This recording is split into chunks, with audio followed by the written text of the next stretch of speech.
question for you. Do you like watching movies? I bet you do, because who doesn't, right? Well, I have a challenge for you. I'm going to be mentioning 5 movies, and your task is to figure out what the similarities are between all 5 of them. Sounds easy enough, right? It is, I promise. Okay? Let's begin. The Deaf. Easy A. Carrie. Mean Girls. And Cyberbully. Okay, have you thought of any similarities yet? Well, if you're thinking that most, if not all of the movies are not really great Academy Award winning movies, you're not wrong. But what I'm actually looking for is that all those movies have bullying in them. Yes. And although it might be entertaining to watch those kinds of scenes like in Mean Girls or in The Duff, well, it may not be as entertaining if you're witnessing it or experiencing it in real life. So you might be wondering, why is she talking about bullying when there are other important issues to talk about, like poverty, world hunger, terrorism? Well, bullying is still an important issue. Why? Because it affects our youth, their families, and even the schools.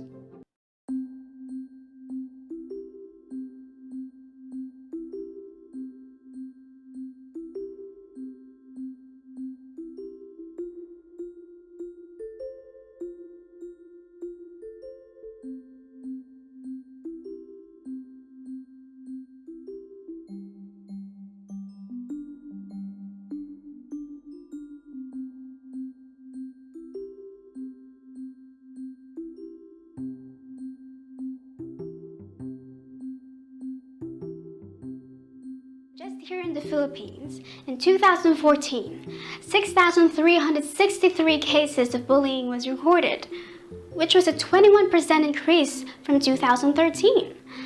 And if you think about it, it's kind of crazy to realize that 6,363 children are affected by bullying, and the unrecorded ones are not even counted because there are victims who are too afraid to speak up, or maybe some of the parents in the schools are too afraid to have their good name tainted.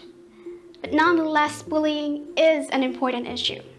It's so important that the government has actually passed a law to address bullying. And it's called the Anti-Bullying Act of 2013. Okay, some fast facts about the law.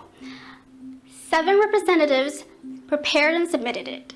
And you might be familiar with one of them because he is Senator Sonny Angara. And after they submitted the law, the Senate and House representatives, they approved the bill on June 5, 2013, and 3 months later, on September 12, the president signed it.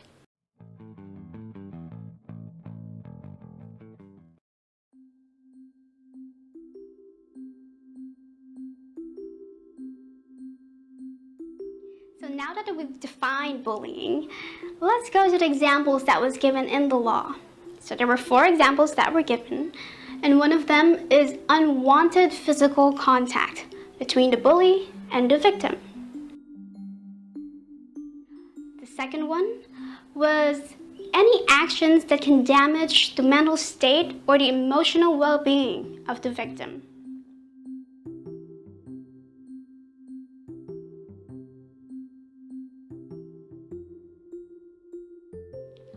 Third one is any slanderous statements or accusations.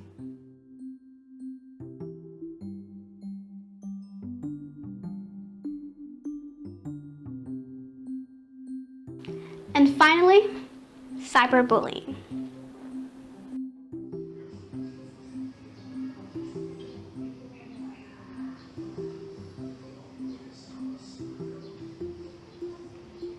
So you might be thinking, if this is a law, then is bullying a crime? Well, no. the law actually lays out some ground rules for schools as to how they should handle bullying cases. And it also tells the schools to put up some policies to educate the children and to help prevent bullying.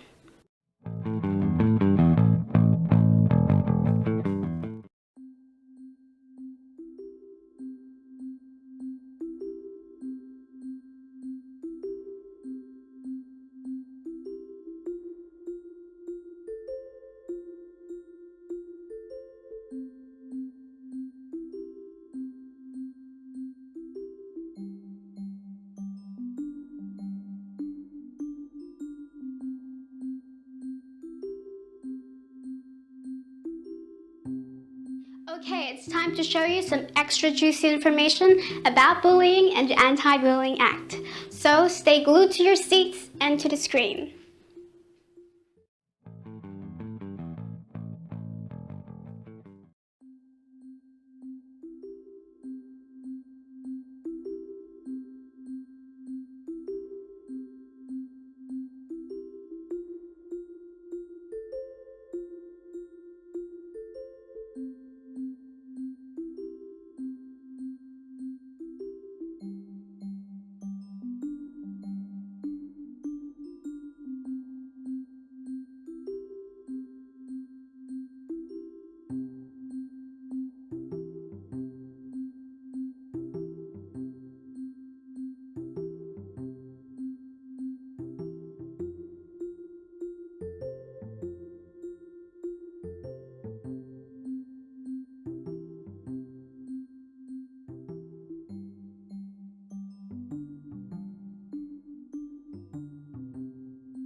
I'm not the only kid who grew up this way, surrounded by people who used to say that rhyme about sticks and stones, as if broken bones hurt more than the names we got called, and we got called them all.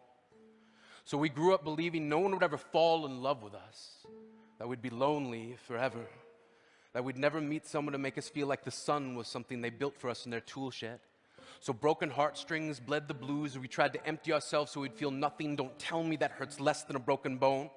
That an ingrown life is something surgeons can cut away, that there's no way for it to metastasize. It does. She was 8 years old, our first day of grade 3, when she got called ugly. We both got moved to the back of class so we would stop getting bombarded by spitballs. But the school halls were a battleground. We found ourselves outnumbered day after wretched day. We used to stay inside for recess because outside was worse. Outside, we'd have to rehearse running away or learn to stay still like statues, giving no clues that we were there. In grade 5, they taped a sign to the front of her desk that read, "Beware of dog." To this day, despite a loving husband, she doesn't think she's beautiful because of a birthmark that takes up less than half her face. Kids used to say she looks like a wrong answer that someone tried to erase but couldn't quite get the job done. And they'll never understand that she's raising 2 kids whose definition of beauty begins with the word mom. Because they see her heart before they see her skin, because she'll never always been amazing. He was a broken branch grafted onto a different family tree. Adopted, not because his parents opted for a different destiny. He was 3 when it became a mixed drink of 1 part left alone and 2 parts tragedy. Started therapy in 8th grade. Had a personality made up of tests and pills. Lived like the uphills were mountains and the downhills were cliffs. 4/5 suicidal, a tidal wave of antidepressants, and an adolescent being called pauper. 1 part because of the pills, 99 parts because of the cruelty. He tried to kill himself in grade 10 when a kid who could still go home to mom and dad had the audacity to tell him, "Get over it." As if depression is something that could be remedied by any of the contents found in a first aid kit. To this day, he has a stick of TNT lit from both ends, could describe to in detail the way the sky bends in a moment before it's about to fall. And despite an army of friends who all call him an inspiration, he remains a conversation piece between people who can't understand. Sometimes being drug-free has less to do with addiction and more to do with sanity. We weren't the only kids who grew up this way. To this day, kids are still being called names. classics were, hey stupid, hey spaz. Seems like every school has an arsenal of names getting updated every year. And if a kid breaks into school and no one around chooses to hear it, they make a sound. They're just background noise from a soundtrack stuck on repeat when people say things like, kids can be cruel. Every school was a big top circus tent. And the pecking order went from acrobats to lion tamers, from clowns to carnies, all of these miles ahead of who we were. We were freaks. Lobster claw boys and bearded ladies.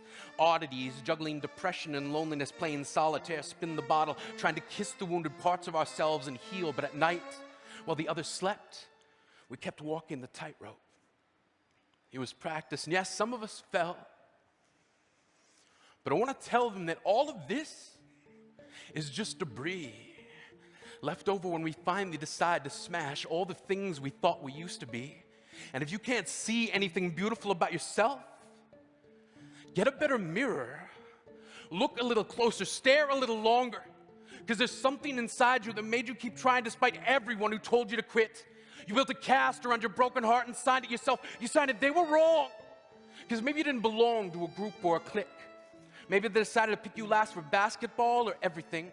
Maybe you used to bring bruises and broken teeth to show and tell but never told. Because how can you hold your ground if everyone around you wants to bury you beneath it? You have to believe that they were wrong. They have to be wrong. Why else would we still be here? We grew up learning to cheer on the underdog because we see ourselves in them. We stem from a root planted in the belief that we are not what we were called. We are not abandoned cars stalled out and sitting empty on some highway. And if in some way we are, don't worry, we only got out to walk and get gas. We are graduating members from the class of We Made It, not the faded echoes of voices crying out, names will never hurt me. Of course, they did. But our lives will only ever always continue to be a balancing act that has less to do with pain and more to do with beauty.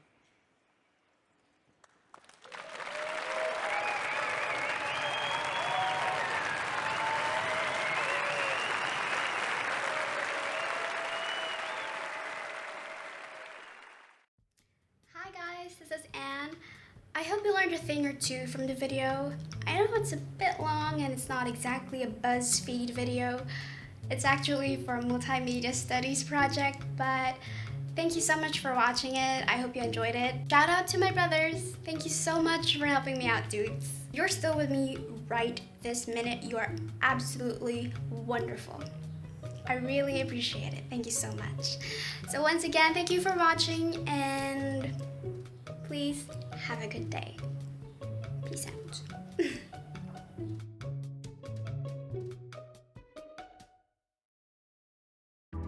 Hey guys, this is Anne, and I hope you learned a thing or two from the video. I know it's a bit long and it's not like a BuzzFeed bit. Hey.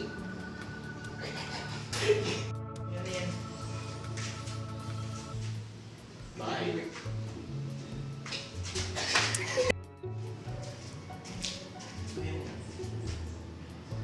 Bye. Bye. Hey guys, I hope you learned a thing or two from the video and that you enjoyed it.